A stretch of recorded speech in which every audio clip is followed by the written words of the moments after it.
Hello everyone, welcome to Kautilya academy. आज फिर current affairs classes में मैं आपके पास एक नया सेगमेंट लेके आया हुआ हूँ।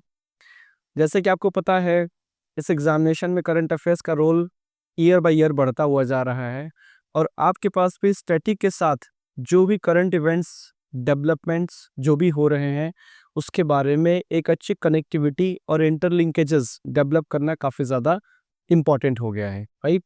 उसी क्रम में ये करंट अफेयर्स का सेगमेंट आपके लिए काफ़ी ज़्यादा बेनिफिशियल होगा। आप इसको फॉलो करिए और अच्छे तरीके से समझने की कोशिश करिए, ठीक। तो without wasting any time let's enter into our class. आज हम लोग बात करेंगे करंट अफेयर्स के सेगमेंट में ई नैम के बारे में। What is this E NAM, है ना, what is this E NAM. अगर ये देखेंगे तो इसका आपका सोर्स, इसको हमने द हिंदू के आर्टिकल्स के उठाया है, राइट। और ये जीएस पेपर 3 का पार्ट है, specially related with Indian economy. Indian economy से रिलेटेड या भारतीय अर्थव्यवस्था से जुड़ा हुआ टॉपिक है ये। और इंडियन इकोनॉमी के अंदर भी, अगर इसके अंदर भी थोड़ा सा आप डाइव डाउन करेंगे तो इसमें एक पोर्शन है that is known as agriculture.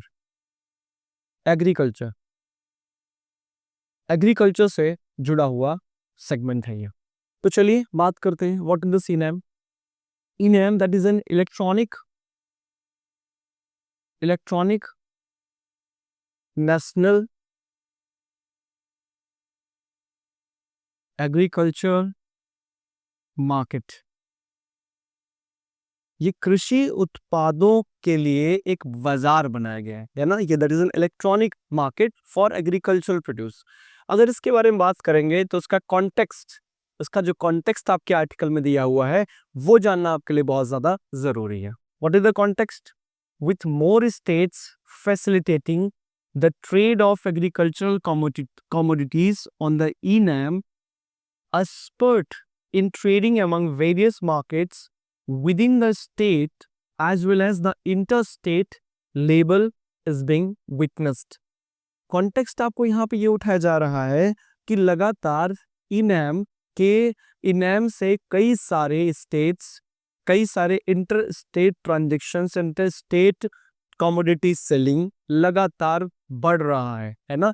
इन्हीं सब मुद्दों को लेके इनैम प्लेटफॉर्म काफी ज्यादा हाईलाइटेड है। अब इनैम के बारे में हमने बात कर लिया कि ये नेशनल एग्रीकल्चरल मार्केट है। तो एग्रीकल्चर मार्केट का मतलब होता है जो जहाँ पे agriculture produce buy and sell होते हैं, जिसमें buyer and seller facilitating the commodities, है ना। और ये एक इलेक्ट्रॉनिक मीडियम के थ्रू रखा जा रहा है। तो इसके बारे में समझिए कब ये फॉर्म कब हुआ था, इसके बारे में बेसिक्स जानना आपके लिए बहुत ज्यादा महत्वपूर्ण है। तो इस आर्टिकल में आपके कुछ बेसिक्स भी बताए गए हैं। बेसिक्स में अगर आप देखोगे तो क्या है, सबसे पहले ये एक ऑनलाइन ट्रेडिंग प्लेटफॉर्म है। This is an online trading platform है फॉर फॉर एग्रीकल्चरल कमोडिटीज। कृषि उत्पादों के लिए एक ऑनलाइन प्लेटफॉर्म है ई-नैम। शुरुआत इसकी कब हुई थी या इसका स्थापना कब हुआ था? 14 अप्रैल 2016 को। और इसके लिए फंड कौन देता है? ये this is completely funded by the government of India. ये गवर्नमेंट ऑफ इंडिया के द्वारा फंड दिया जाता है। अगर आप देखेंगे तो प्रीलिम्स में कई बार ऐसे क्वेश्चंस पूछे जाते हैं, किसी गवर्नमेंट एजेंसी के बारे में पूछा गया, consider the following statements related to eNAM. उसके बाद आपके स्टेटमेंट्स पूछा जा सकता है ना, regarding the formation year, this department works under which ministry, है ना, किस मिनिस्ट्री के अंदर काम करता है, स्टेट फंडेड है, इस सेंट्रल फंडेड है। ये सब बातें भी आपको जानना बहुत जरूरी होती है, तो इसमें आप समझेंगे।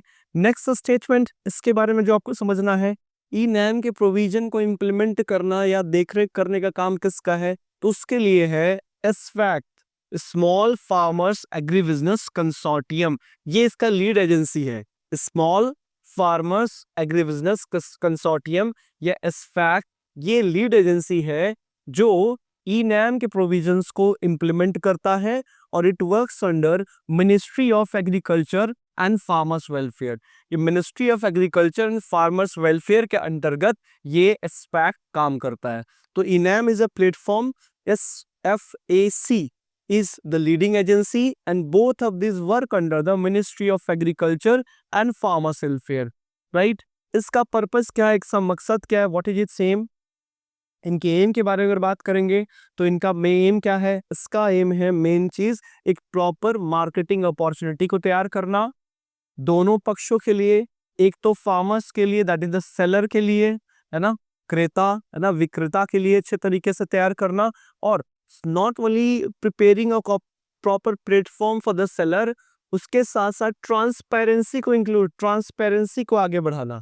दो चीजें, एक प्लेटफॉर्म, एक प्लेटफॉर्म, दूसरा ट्रांसपेरेंसी, ट्रांसपेरेंसी, राइट। तीसरा कॉम्पिटिटिवनेस, कॉम्पिटिटिवनेस, ठीक है, एक कॉम्पिटिटिवनेस डेवलप करना। तो ये पॉइंट्स आपको विशेष तरीके से ध्यान होना चाहिए इसके एम के बारे में। तो these are the 3 aims of the eNAM project. अगर इसमें और आप देखेंगे तो आजकल आपको और कुछ इंफॉर्मेशन बताता है। What is this? The eNAM portal networks the existing APMC, agriculture produce marketing committee और regulated marketing committee, market yards, sub-markets, yard private markets and other unregulated markets to unify all the nationwide agriculture markets by creating a central online platform for agricultural commodity price discovery। देखिए ये problem क्यों ऐसे platforms को लाया गया है? हमारे पास agriculture field में काफी सारे चैलेंजेस हैं। इनिशिएटिंग विच एग्रेरियन क्राइसिस, कृषि संकट हमारी सबसे बड़ी समस्या है। कृषि संकट में प्रोड्यूस तो एक समस्या है ही है, प्रोड्यूस तो हमारा एक समस्या है ही है, प्रोड्यूस के साथ हमारा दूसरा सबसे बड़ा समस्या है कि प्रोडक्ट सेलिंग,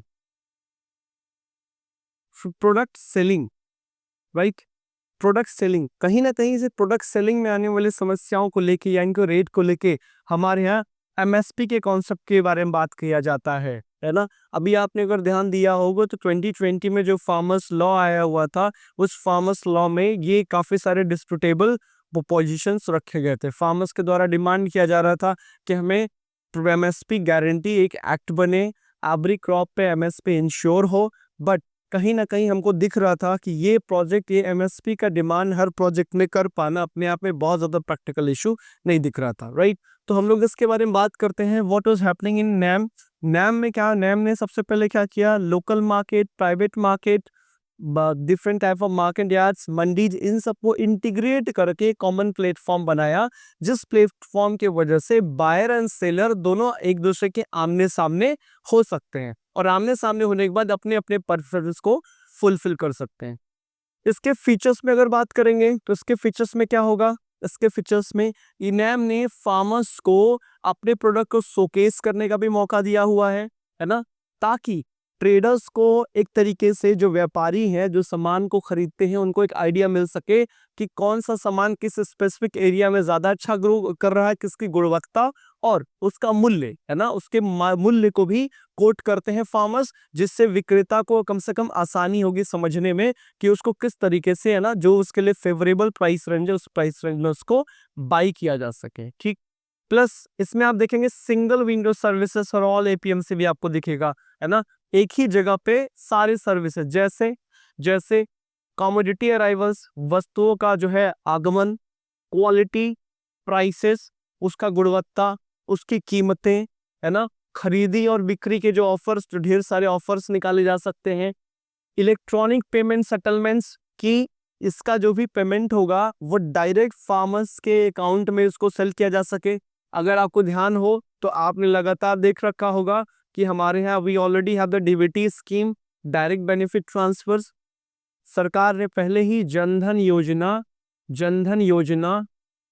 के थ्रू एवरी इंडियन पर्सन्स का एक जीरो अकाउंट बैलेंस ओपन करवा रखा है, ताकि फाइनेंशियल इंक्लूजन की एम को और आगे किया जा सके। कहीं ना कहीं इसके वजह से ट्रांसपेरेंसी इंश्योर होगा और लिंकेजेस और लीकेजेस को रोका जा सकेगा, राइट।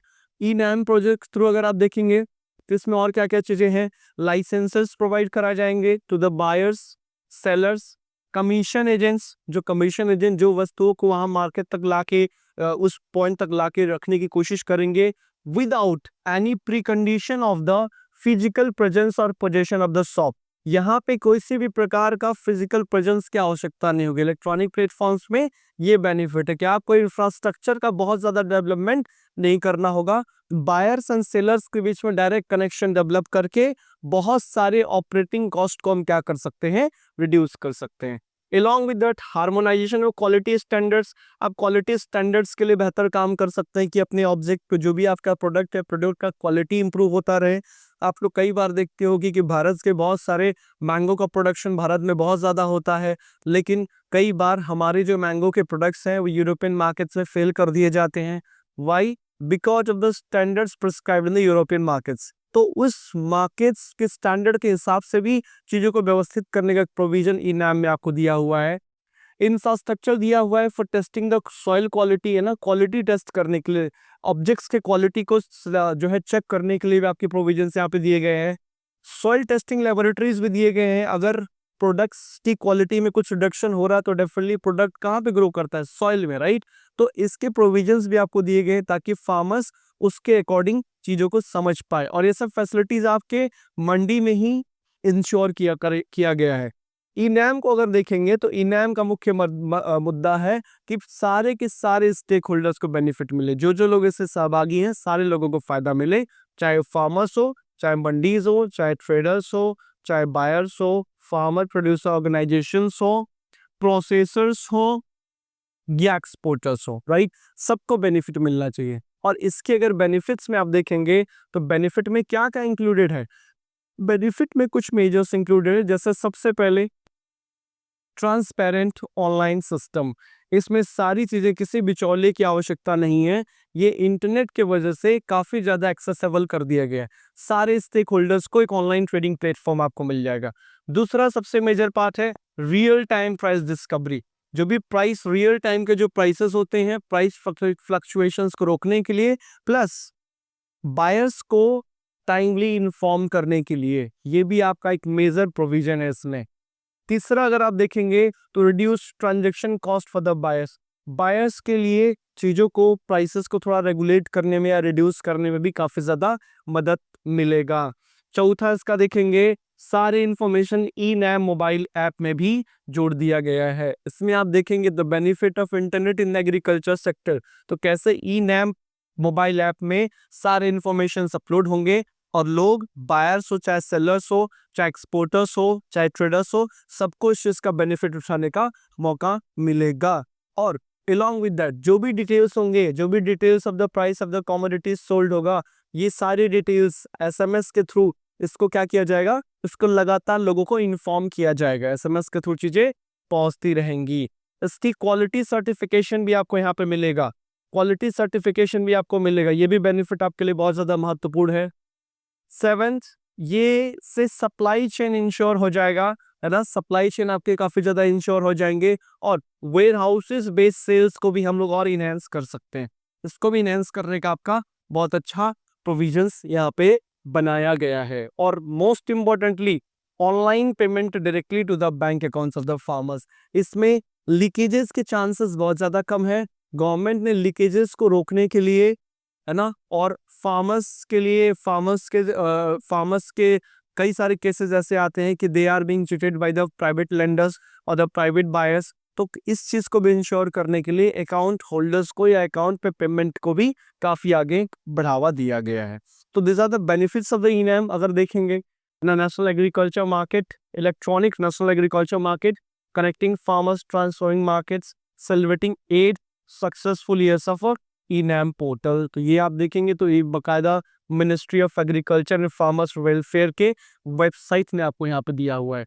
उत्तम फसल उत्तम इनाम, ये स्लोगन आपको ध्यान होना चाहिए। प्रीलिम्स में कई बार ऐसे स्लोगन्स और ऐसे थॉट्स के बारे में पूछ भी लिया जाता है, ठीक है। तो इस इशू को हम लोग यहीं पे एंड करते हैं। उम्मीद है कि आप लोग इस बात को अच्छे तरीके से, इस मैटर के बारे में अच्छे से आप जानकारी इकट्ठा आपने कर लिया होगा, और आप रेगुलर तौर पे ऐसे टॉपिक्स के बारे में समझते रहिए, बुझते रहिए। करंट अफेयर्स का स्टैटिक और, है ना, स्टैटिक पोर्शन के साथ लिंकेजेस डेवलप करिए और अपने एग्जाम में और जो है कॉन्सेप्चुअल क्लैरिटी की तरफ बढ़िए। Okay, so that much for today. Thank you everyone.